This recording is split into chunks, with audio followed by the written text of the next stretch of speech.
Friends, good evening. ಇವತ್ತು Saturday, so ಮಳೆ ಬರ್ತಾ ಇತ್ತು. ಹಾಗಾಗಿ ಅಂಬ್ರೆಲ್ಲ ಹಿಡ್ಕೊಂಡು ಏನಾದ್ರು ತಿನ್ಕೊಂಬರೋಣ ಅಂತ ಹೋಗ್ತಾ ಇದ್ದೀವಿ. ಮಕ್ಕಳೆಲ್ಲ ಏನಾದ್ರು ತಿನ್ನೋಣ ಅಂತಂದರು. ಸೊ ಹಾಗಾಗಿ ಮಳೆ ಬರ್ತಾಯಿತ್ತು ಬೇರೆ. ಹಾಗಾಗಿ ಇವತ್ತೇನಾದರೂ ತಿನ್ನೋಣ, ಗೋಬಿ ಏನಾದರೂ ಅಂತ ಹೋಗ್ತಾ ಇದ್ದೀವಿ ಈಗ ನಡ್ಕೊಂಡು. ಸೊ ಗಾಡೀಲಿ ಹೋಗೋದಕ್ಕಾಗಲ್ಲ, 4 ಜನ ಇದ್ವಿ ಅಂತ ಹೇಳಿ ನಡ್ಕೊಂಡು ಹೋಗ್ತಾ ಇದ್ದೀವಿ. ಸೊ ಮಳೆ ಒಂದೊಂದು 5 ನಿಮಿಷಕ್ಕೆ ಬರ್ತಾಯಿದೆ, ಹೋಗ್ತಾ ಇದೆ. ಸೊ ಹಾಗಾಗಿ ಕೂಡ ಹಿಂಗೆ ಹಿಡ್ಕೊಂಡು ಹೋಗ್ತಾ ಇದ್ದೀವಿ. ಜರ್ಕಿನ ಹಾಕ್ಕೊಂಡು ಕೊಡೆ ಹಿಡ್ಕೊಂಡು ಹೋಗ್ತಾ ಇದ್ದೀವಿ. ಇಲ್ಲಿ ಇವತ್ತು ತುಂಬ ಜನ ಇರ್ತಾರೆ ಅನಿಸುತ್ತೆ. ಸೊ ಇಲ್ಲೇನೋ ಎಕ್ಸಿಬಿಷನ್ ಎಲ್ಲ ಇದೆ, ಮಕ್ಕಳದು ಆಟ ಆಡೋವಂಥದ್ದು ಇಲ್ಲಿ ಯಾವಾಗಲೂ ಹಾಕೇ ಇರ್ತಾರೆ. ನಮ್ಮ ಮಗು ಈಗಾಗಲೇ ನೋಡ್ತಾ ಇದೆ. ಕೇಕ್ ಬೋಟಿಕ್ಕಾ 5 ವೆರೈಟೀಸ್ ಆಫ್ ಪಾನಿಪುರಿ ಇದೆ, ತಿಂತೀರೇನ್ರು? ಹಾಂ, ಕೇಕ್ ಬೋಟಿಕ್ ಏನಕ್ಕೆ ಹೋಗ್ತೀಯಾ ತಗೊಳ್ಳಿಲ್ಲ ಅಂದಮೇಲೆ? ಮಕ್ಕಳಿಗೆಲ್ಲ ಎಕ್ಸಿಬಿಷನ್ ನೋಡಿ ಎಷ್ಟೊಂದಿದೆ, ಎಷ್ಟೊಂದು ಜನ ಇಲ್ಲ, ಖಾಲಿ ಇದೆ. ಸೊ ಈಗ ಹೋಟೆಲಿಗೆ ಬಂದಿದ್ದೀವಿ, ತುಂಬ ಜನ ಇದ್ದಾರೆ. ಸಂಜೆ 6:30 ಆಗಿದೆ. ಸೊ ಮಕ್ಕಳು, ಅಕ್ಕನ ಮಗಳು ಎಲ್ಲ ಬಂದಿದ್ದರು. ಸೊ ಹಂಗಾಗಿ ಇವತ್ತು ಹೋಗಿ ಬರೋಣ ಏನಾದರೂ ತಿನ್ಕೊಂಡು ಅಂತ ಹೇಳಿ ನಡ್ಕೊಂಡೇ ಬಂದ್ವಿ. ಇಲ್ಲಿ ಫಸ್ಟು ಪಾನಿಪುರಿ ತೊಗೊಂಡಿದ್ದೀವಿ. ಸೊ ನನ್ನ ಮಗಳು ಈಗ ಆಲ್ರೆಡಿ ಮುನ್ಸ್ಕೊಂಡು ಐಸ್ ಕ್ರೀಮ್ ಬೇಕು ಅಂತ ಅಂದ್ಬಿಟ್ಟು ಸುಮ್ಮನೆ ಕೂತಿದ್ದಾಳೆ ನೋಡಿ. ಸೊ ಪಾನಿಪುರಿ ತೊಗೊಂಡು ತಿಂದ್ವಿ, ಮತ್ತು ಗೋಬಿ ತೊಗೊಂಡ್ವಿ. ಸೊ ಮಕ್ಕಳಿಗೆ ಈ ಥರ ಸ್ನ್ಯಾಕ್ಸ್ ಅಂದರೆ ತುಂಬ ಇಷ್ಟ ಆಗುತ್ತೆ. ನಾನು ನನ್ನ ಮಗಳನ್ನ ತಿನ್ನು ಅಂತ ಹೇಳ್ತಾ ಇದ್ದೀನಿ. ಆಗಲೇ ಐಸ್ ಕ್ರೀಮ್ ಬೇಕು ನನಗೆ, ಚಾಕ್ಲೇಟ್ ಜ್ಯೂಸ್ ಬೇಕು ಅಂತ ಹೇಳಿ ಮುನ್ಸ್ಕೊಂಡು ಕೂತಿದ್ದಾಳೆ. ಸೊ ಗೋಬಿ ಮಂಚೂರಿ, ಈ ಥರ ಪಾನಿಪುರಿ ಎಲ್ಲ ತೊಗೊಂಡು ತಿಂದ್ವಿ. ಆಲ್ರೆಡಿ ಟೈಮ್ ಆಗಿತ್ತಲ್ಲ, 7:30 ಆಯಿತು ಹಾಗೇನೇ. ಸೊ ಹಾಗಾಗಿ ಸ್ವಲ್ಪ ಇಲ್ಲೇ ಊಟನೂ ಮಾಡ್ಕೊಂಬೋಣ, ಮತ್ತು ಯಾರು ಮನೆಗೆ ಹೋಗಿ ಅಡುಗೆ ಮಾಡ್ತಾರೆ ಅಂತ ಹೇಳಿ ಸ್ವಲ್ಪ ನೂಡಲ್ಸ್ ಅಂತ ಅಂದರು, ಮತ್ತು ಫ್ರೈಡ್ ರೈಸು ಇದೆಲ್ಲ ತೊಗೊಂಡು ಇಲ್ಲೇ ಊಟನೂ ಮುಗಿಸಿದ್ವಿ. ಇವತ್ತು ತುಂಬ ಚೆನ್ನಾಗಿತ್ತು. ಹಾಗೆ ಒಬ್ಬಟ್ಟು ಇತ್ತು ಇಲ್ಲಿ. ಸೊ ಹಾಗಾಗಿ ಒಬ್ಬಟ್ಟು ನೋಡೋಣ ಟೇಸ್ಟ್ ಹೆಂಗಿರುತ್ತೆ ಅಂತ ಹೇಳಿಬಿಟ್ಟು ನಾನು ಮನೇಲಿ ಒಬ್ಬಟ್ಟು ಮಾಡಿ ತುಂಬ ದಿವಸನೇ ಆಗಿತ್ತು. ಸೊ ಒಬ್ಬಟ್ಟು ನೋಡಿದ ತಕ್ಷಣ ತಿನ್ನಬೇಕು ಅನ್ನಿಸ್ತಾಯಿತ್ತು. ಸೊ ಹಾಗಾಗಿ ಒಬ್ಬಟ್ಟು ತೊಗೊಂಡು ಮಕ್ಕಳು ನಾವು ಎಲ್ಲ ಈಗ ಒಬ್ಬಟ್ಟು ತಿಂತಾಯಿದ್ದೀವಿ. ಇವತ್ತು ಒಂಥರ ಔಟ್ಸೈಡ್ ಹೋಗಿ ಊಟನೇ ಆಯಿತು ಅಂತ ಹೇಳ್ಬೋದು. ಇಲ್ಲಿ ತುಂಬ ಜನ ಇದ್ದರು, ಮಳೆ ಬರ್ತಿದ್ದಕ್ಕೂ ಅದಕ್ಕೂ ವಾಕಿಂಗ್ ಹೋಗಿದ್ದವರೆಲ್ಲನೂ ಅಂಕಲ್ಸ್ ಜಾಸ್ತಿ ಇದ್ದರು. ಇಲ್ಲಿ ತುಂಬ ಗಜಿಬಿಜಿ ಸೌಂಡ್ ಇತ್ತು, ಹಾಗಾಗಿ ವಾಯ್ಸ್ ಓವರ್ ಕೊಡ್ತಾ ಇದ್ದೀನಿ. ಲಾಸ್ಟಲ್ಲಿ ನನ್ನ ಮಗಳು ಐಸ್ ಕ್ರೀಮ್ ಬಿಡಲೇ ಇಲ್ಲ, ಮುನ್ಸ್ಕೊಂಡಿದ್ಲು. ಹಾಗಾಗಿ ಲಾಸ್ಟಲ್ಲಿ 2 ಐಸ್ ಕ್ರೀಮ್ ತೊಗೊಂಡು ಇಬ್ಬರು ತಿನ್ಕೊಂಡು ಸೊ ಇವತ್ತಿನ ಊಟ ಇಲ್ಲಿಗೆ ಮುಗಿಸಿದ್ವಿ. ಸೊ ಸುಮ್ಮನೆ ಒಂದು ಔಟಿಂಗ್ ಥರ ಓಡಾಡಿಕೊಂಡು ಹೋಗಿ ಏನು ಸ್ನ್ಯಾಕ್ಸ್ ತಿನ್ಕೊಂಡು, ಹಾಗೆ ಇಲ್ಲೊಂದು ಶಾಪ್ ಇತ್ತು, ಅಲ್ಲಿ ಹೋಗಿ ಸ್ವಲ್ಪ ಸ್ಲಿಪ್ಪರ್ಸ್ ನೋಡ್ತೀವಿ ಅಂದರು ಮಕ್ಕಳು. ಸ್ಲಿಪ್ಪರ್ಸ್ ನೋಡಿ ಎಲ್ಲರಿಗೂ ಒಂದೊಂದು ಟಾಪ್ಸು, ಡ್ರೆಸ್ಸು ಆ ಥರದ್ದೆಲ್ಲ ತೊಗೊಂಡು ಇವತ್ತು ಸ್ಯಾಟರ್ಡೇ ಆಗಿರೋದ್ರಿಂದ ಶಾಪಿಂಗೇ ಆಯಿತು ಅಂತ ಹೇಳ್ಬೋದು. ವೀಕೆಂಡ್ ನಮ್ಮದು ಈ ರೀತಿ ಇತ್ತು ಇವತ್ತಿನ ದಿವಸ. ಇಲ್ಲಂತ ಡ್ರೆಸ್ಸಸ್ಸು ಬಟ್ ಹುಡುಕಬೇಕು ತುಂಬ, ಅಂದರೆ ಆನ್ಲೈನಲ್ಲೇ ಸೇಲ್ ಆಗದೆ ಇರೋವಂಥದ್ದೆಲ್ಲ ಇಲ್ಲಿ ಹಾಕಿರ್ತಾರೆ ಅಂತ ಅಂದ್ಕೊಂಡಿದ್ದೀನಿ. ಎಲ್ಲ ಮ್ಯಾಕ್ಸು, ಜುಡಿಯೋ ಎಲ್ಲ ಕಂಪ್ನಿದೇ ಇರುತ್ತೆ ಬಟ್ಟೆಗಳು.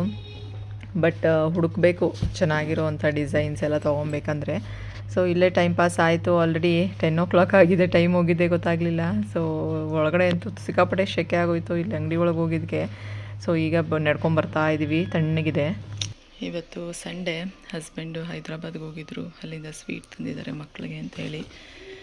ಸೊ ನಾನು ಟೇಸ್ಟ್ ನೋಡಿದೆ ನೆನ್ನೆ ನೈಟ್ ಬಂದಾಗಲೇ, ತುಂಬ ಚೆನ್ನಾಗಿತ್ತು. ಸೊ ಪ್ಯಾಕಿಂಗ್ ನೋಡಿ ಯಾವ ರೀತಿ ಇದೆ, ಯಾರಿಗಾರು ಗಿಫ್ಟ್ ಕೊಡ್ಬೋದಂತೆ ಆ ರೀತಿದು. ಸೊ ತುಂಬ ಚೆನ್ನಾಗಿದೆ ಸ್ವೀಟು, ತುಪ್ಪದಲ್ಲಿ ಮಾಡಿರೋವಂಥದ್ದು ನೋಡಿ, ಸಕ್ಕತ್ತಾಗಿದೆ. ತಿಂತಾ ಇದ್ದರೆ ಬಾಯಿ ತುಂಬ ತುಪ್ಪ ಬರುತ್ತೆ ಆಗಿದೆ. 2 ರೀತಿದು ಸ್ವೀಟ್ ತಂದಿದ್ದಾರೆ. ಸೊ ಇನ್ನೊಂದು ಈ ರೀತಿದು, ಇದು ಯಾವ ರೀತಿ ಮಾಡ್ತಾರೆ ಅನ್ನೋದು ತೋರಿಸಿದ್ದಾರೆ ನೋಡಿ. ಈ ರೀತಿ ಸ್ವೀಟ್, ಇದೊಂಥರ ಡಿಫ್ರೆಂಟ್ ಆಗಿದೆ ನೋಡಿ. ಈ ಥರ ಅದೇ ಅಂದರೆ ಸ್ವೀಟ್ ರೋಲ್ ಥರ ಐತೆ, ಒಳಗಡೆ ಚೆನ್ನಾಗೈತೆ. ಇದು ತಿನ್ನಿ, ನಾವು ರಾತ್ರಿ ತಿಂದೋ ಒಂದು. ಇದು ತುಪ್ಪದ್ದು ಮಾಡಿರೋದು, ಫುಲ್ ತುಪ್ಪ ಐತೆ. ಇದು ಹೈದ್ರಾಬಾದ್.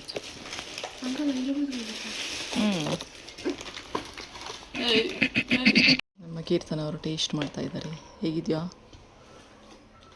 ತಿನ್ನು ನೋಡು. ಏನಿದೆ ಒಳಗಡೆ? Dry fruits. ಥರ ಮೇಲ್ಗಡೆ ಇದು ನೋಡಿಬಿಟ್ಟು ನಾನು ಇದನ್ನೂ ತಿನ್ನಬೇಕಾ, ಪೇಪರ್ ಥರ ಇದೆಯಲ್ಲ ಇಷ್ಟು ತೆಳ್ಳಗೆ ಅಂದ್ಕೊಂಬಿಟ್ಟೆ. ಆಮೇಲೆ ಅದು ತಿನ್ನಬೇಕು ಅಂತ. ಚೆನ್ನಾಯ್ತಾ ನೋಡಿ, ಇದ್ರ ಬಾಕ್ಸ್ ಮೇಲೆ ತೋರಿಸೋರಲ್ಲ ಇದು ಮಾಡೋದು ಅಂತ. ನೋಡಿ ಈ ಥರ ಮಾಡ್ತಾರೆ, ಅದೇ ಬಾಣಲಿ ಮೇಲೆ ಇದನ್ನು ಹಾಕಿ ರೋಲ್ ಥರ ಮಾಡಿ. ಮೋನಿಶಾ ಅವರೇ, ನೀವು ಟೇಸ್ಟ್ ನೋಡಬೇಕು ಅಂದರೆ ಹೋಗಿ ಬ್ರಷ್ ಮಾಡ್ಕೊಂಬನ್ನಿ. ಚೆನ್ನಾಯ್ತಲ್ಲ? ಇದನ್ನು ತಿನ್ನು ನೋಡು, ಇದನ್ನು ಫುಲ್ಲು ತುಪ್ಪ ಹಲ್ಲಲ್ಲಿಗೆ ಹಂಗಂಗೆ ಚೆನ್ನಾಗಿ. ಪಪ್ಪ ತಂದ ತಕ್ಷಣವೇ ರಾತ್ರಿ ಒಂದು ಟೇಸ್ಟ್ ನೋಡಿದೆ. ನಿನ್ನ ಕೂಗ್ತು ಪಪ್ಪ, ನೀನು ಇದೊಳ್ಳೆ ಇಲ್ಲ, ಅದಕ್ಕೆ ಹೇಳಿದ್ದು, ಕೂಗಿದ್ರು ಮಾತಾಡಲೇ ಇಲ್ವಲ್ಲೋ ಅಂತ. ಇದು next day morning blog continue ಮಾಡ್ತಾ ಇದ್ದೀನಿ. ಸೊ ಇಡ್ಲಿಗೆ ಸಾಂಬಾರು ಮಾಡೋಣ ಅಂತ ಹೇಳಿ ರೆಡಿ ಮಾಡ್ತಾ ಇದ್ದೀನಿ ಹೇಳ್ಬಿಟ್ಟು. ಸೊ ಸಾಂಬಾರು ಮಾಡೋದಕ್ಕೆ ಸಿಂಪಲ್ಲಾಗಿ 3 ಟೊಮ್ಯಾಟೊ, ಒಂದು ಈರುಳ್ಳಿ, ಒಂದು 5 ಹಸಿಮೆಣಸಿನ್ಕಾಯಿ, ಬೆಳ್ಳುಳ್ಳಿ, ಕೊತ್ತಂಬರಿ ಸೊಪ್ಪು ಎಲ್ಲ ಹಾಕ್ಕೊಂಡಿದ್ದೀನಿ. ಸೊ ಈ ಕಡೆ ಇಡ್ಲಿ ಬ್ಯಾಟರು ರೆಡಿಯಾಗಿದೆ. ಅದಕ್ಕೇನು ಬೇಳೆ ಹಾಕೋ ನೆಸೆಸಿಟಿ ಇರೋದಿಲ್ಲ. ಸ್ವಲ್ಪ ನೀರು ಹಾಕಿಬಿಟ್ಟು ಒಂದು 3 ವಿಷಲ್ ಕೂಗಿಸ್ಕೊಳ್ಳೋಣ.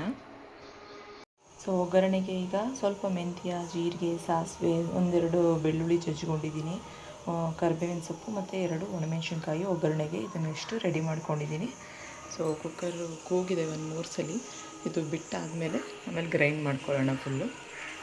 ಕುಕ್ಕರ್ ಬಿಟ್ಟಿದೆ, ಇದನ್ನೆಲ್ಲ ಸಪ್ರೇಟ್ ತೆಗೆದಿಟ್ಕೊಂಡು ಸ್ವಲ್ಪ ಆರಿದ ಮೇಲೆ ಆಮೇಲೆ ಗ್ರೈಂಡ್ ಮಾಡ್ಕೊಳ್ಳೋಣ ಅಂತ ಹೇಳಿ ಎಲ್ಲ ತೆಗೆದಿಟ್ಕೊತಾ ಇದ್ದೀನಿ. 1-2 ಸಲ ಕೂಗಿಸ್ಕೊಂಡಿದ್ದೀನಿ, ಚೆನ್ನಾಗಿ ಬೆಂದಿದೆ.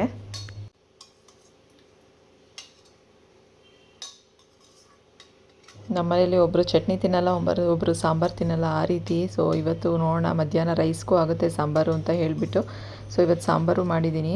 ಸೊ ನೋಡೋಣ ಬನ್ನಿ. ಸಪ್ರೇಟ್ ತೆಗೆದಿಟ್ಕೊಂಡು ತಣ್ಣಗಾದ್ಮೇಲೆ ಈಗ ರುಬ್ಕೊಂಡಿದ್ದೀನಿ. ಸೊ ಫೈನ್ ಪೇಸ್ಟ್ ಆಗಿದೆ. ಈಗ ಒಗ್ಗರಣೆಗೆ ಅಂತ ಹೇಳಿ ಈಗ ಪಾತ್ರೆನೂ ಇಟ್ಕೊಂಡಿದ್ದೀನಿ.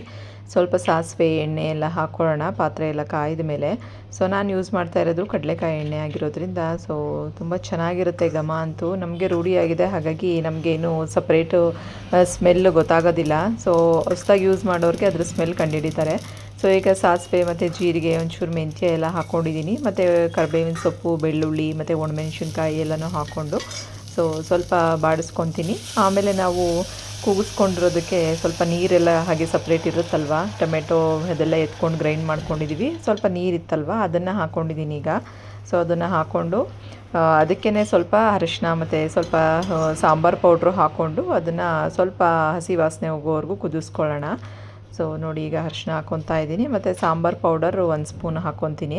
ಸೊ ಅದನ್ನು ಹಸಿ ವಾಸನೆ ಹೋಗೋವರೆಗೂ ಕುದಿಸ್ಕೊಂಡು ಆಮೇಲೆ ನಾವು ರುಬ್ಬಿರೋ ಅಂಥ ಮಸಾಲೆ ಹಾಕ್ಕೊಳ್ಳೋ ಅಂಥದ್ದು.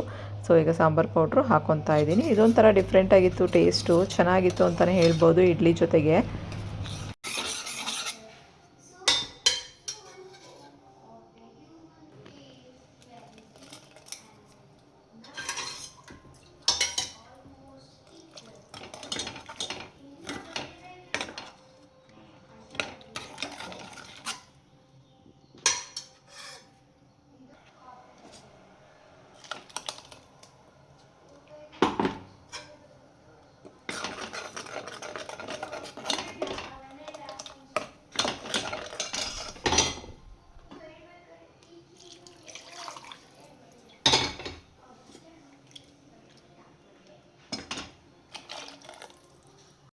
ಸೊ ಸಾಂಬಾರು ಆಲ್ರೆಡಿ ರೆಡಿ ಆಗ್ತಾಯಿದೆ. ಇನ್ನೇನು ಒಂದು ಕುದಿ ಬಂದಮೇಲೆ ಟೇಸ್ಟ್ ನೋಡಿಕೊಂಡು ಉಪ್ಪು ಸ್ವಲ್ಪ ಕಮ್ಮಿ ಇದ್ದರೆ ಹಾಕ್ಕೊತೀನಿ. ತೆಳು ಬೇಕಾದ್ರೆ ತೆಳು ಮಾಡ್ಕೊಬೋದು, ಇಲ್ಲ ಗಟ್ಟಿ ಬೇಕಾದ್ರೆ ಗಟ್ಟಿ ಮಾಡ್ಕೊಬೋದು. ಇವತ್ತು ನನ್ನ ಮಗಳು ಬಟರ್ ಫ್ರೂಟ್ ಇತ್ತು, ಹಣ್ಣಾಗಿಬಿಟ್ಟಿತ್ತು. ಸೊ ಹಾಗಾಗಿ ಜ್ಯೂಸ್ ಮಾಡೋದಕ್ಕೆ ಅಂತ ಹೇಳಿ ಹಾಲು, ಸಕ್ಕರೆ ಮತ್ತು ಹಣ್ಣನ್ನು ಕಟ್ ಮಾಡಿ ಹಾಕಿ ಸೊ ಇಷ್ಟು ಗಟ್ಟಿಯಾಗಿ ತಿಕ್ಕಾಗಿದೆ ಜ್ಯೂಸು. ನೋಡಿ ಇಷ್ಟು ಗಟ್ಟಿಯಾಗಿ ಮಾಡಿದ್ದಾಳೆ, ಸ್ಪೂನಲ್ಲಿ ತೊಗೊಂಡು ತಿನ್ನೋ ಥರ. ಸ್ವೀಟಾಗಿ ಚೆನ್ನಾಗೈತೆ, ಕಹಿ ಆಗಿಬಿಡುತ್ತೆ ಒಂದೊಂದು ಕಾಯಿ ಇದ್ದಾಗ ಮಾಡಿದ್ರೆ. ಇದು ಬೀಜಗಳು ಬಟರ್ ಫ್ರೂಟ್ದು. ಈ ಥರ ಹಣ್ಣು ತಂದಾಗ ಜ್ಯೂಸ್ ಮಾಡಿದ್ನೇ ತೊಗೊಂಡು ಹೋಗಿ, ಮತ್ತು ಜ್ಯೂಸ್ ಅಂಗಡಿಲಿ ತೊಗೊಂಡು ಬಂದಿದ್ವಿ, ಒಂದು 10 ಬೀಜಗಳು ಇಸ್ಕೊಂಡು ಬಂದಿದ್ವಿ. ಇದನ್ನೇ ತೊಗೊಂಡೋಗಿ ಊರೆಲ್ಲ ಹಾಕಿದ್ದೀವಿ. ಗಿಡ ಎಲ್ಲ ಬಂದಿದೆ, ಒಂದು 10 ಇದೆಯೇನೋ, 5-6 ಇದೆ ಅನಿಸುತ್ತೆ. 5-6 ಗಿಡ ಹತ್ಕೊಂಡಿದೆ, ಊರಲ್ಲಿ ಹೊಲದ ಹತ್ರ ಹಾಕಿದ್ದೀವಿ. ಸೊ ನೋಡ್ಬೇಕು ಎಷ್ಟು ವರ್ಷಕ್ಕೆ ಬಿಡುತ್ತೆ ಹಣ್ಣು ಅಂತ ಹೇಳಿ. ನೋಡಿ ನೀರು ಹಾಕಿದ್ರೆ ಹಾಲು ಹಾಕಿದ್ರೆ ಇನ್ನು ಗಟ್ಟಿಯಾಗ ತೆಳುವಾಗುತ್ತೆ. ಸೊ ಇವಾಗ ಇಷ್ಟ ಆಗಿದೆ. ಇದಕ್ಕೆ ಐಸ್ ಕ್ರೀಮು ಎಲ್ಲ ಹಾಕ್ಕೊಡ್ತಾರೆ ಜ್ಯೂಸ್ ಅಂಗಡಿಯಲ್ಲಿ ಹೋದ್ರೆ ಅಲ್ವಾ, ಅದಿನ್ನೂ ಟೇಸ್ಟು ಚೆನ್ನಾಗಿರುತ್ತೆ, ಕೋಲ್ಡಾಗಿರುತ್ತೆ ಐಸ್ ಕ್ರೀಮ್ ಥರ. ಸೊ ಈಗ ನಮಗೆ 3 ಗ್ಲಾಸಾಗಿ ಮಾಡ್ಕೊಂಡಿದ್ದೀವಿ 3 ಜನಕ್ಕೆ. ಸೊ ಫಸ್ಟು ನಾವು ತಿಂತಾ ಇರಲಿಲ್ಲ ಇದನ್ನು, ಒಂದು ಸತಿ ತಿಂದಮೇಲೆ ಅದ್ರ ಟೇಸ್ಟ್ ಏನು ಅಂತ ಗೊತ್ತಾಯಿತು. ಸೊ ಹಾಗಾಗಿ ಒಂದೊಂದು ಸತಿ ಹಣ್ಣೇ ತರ್ತಾಯಿದ್ವಿ. ಹಣ್ಣು ತರಕ್ಕೆ ಹೋದಾಗ ಒಂದೊಂದು ಅಂಗಡಿಗಳಲ್ಲಿ ಇರುತ್ತೆ, ಎಲ್ಲ ಅಂಗಡಿಗಳಲ್ಲೂ ಇರೋಲ್ಲ, ಹಣ್ಣಿನ ಅಂಗಡಿಗಳಲ್ಲಿ. ಸೊ ತುಂಬ ಚೆನ್ನಾಗಿತ್ತು, ಹಾಗಾಗಿ ಈಗ ತುಂಬ ತರ್ತೀವಿ ಇದನ್ನು. ಸೊ ಈಗ ನೋಡಿ 3 ಆಗಿದೆ. ಇವಾಗ ಅವಳಿಗೆ ಈ ಥರ ಗಟ್ಟಿಯಾಗಿರಬೇಕು, ಸ್ಪೂನಲ್ಲಿ ಎತ್ಕೊಂಡು ತಿನ್ನೋ ಥರ. ಬೆಳಗ್ಗೆ ಹೊತ್ತು ಮಾಲ್ಟ್ ಮಾಡಿದ್ರು ಅಷ್ಟೇ, ಗಂಜಿ ಮಾಡಿದ್ರು ಅಷ್ಟೇ, ಸ್ಪೂನಲ್ಲಿ ಎತ್ಕೊಂಡು ತಿನ್ನೋ ಗಟ್ಟಿಯಾಗಿರಬೇಕು ಅವಳಿಗೆ. ಚೆನ್ನಾಗಿರುತ್ತೆ. ಬರಾಟ ಫ್ರೂಟ್ ಒಳ್ಳೆಯದು ಅಂತಲೇ ಹೇಳ್ತಾರೆ. ಬ್ರೆಡ್ ಜೊತೆ ಆದರೂ ಒಂದು ಲೇಯರ್ ಇದನ್ನು ಕ್ರೀಮ್ ಥರ ಹಚ್ಕೊಂಡು ಸ್ಯಾಂಡ್ವಿಚ್ಗೆಲ್ಲ ಯೂಸ್ ಮಾಡ್ತಾರೆ. ಸೊ ನೀವು ಒಂದ್ಸತಿ ಟ್ರೈ ಮಾಡಿ. ಇವತ್ತಿನ ವ್ಲಾಗ್ ಇಲ್ಲಿಗೆ ಎಂಡ್ ಮಾಡ್ತಿದ್ದೀನಿ. ಬಾಯ್.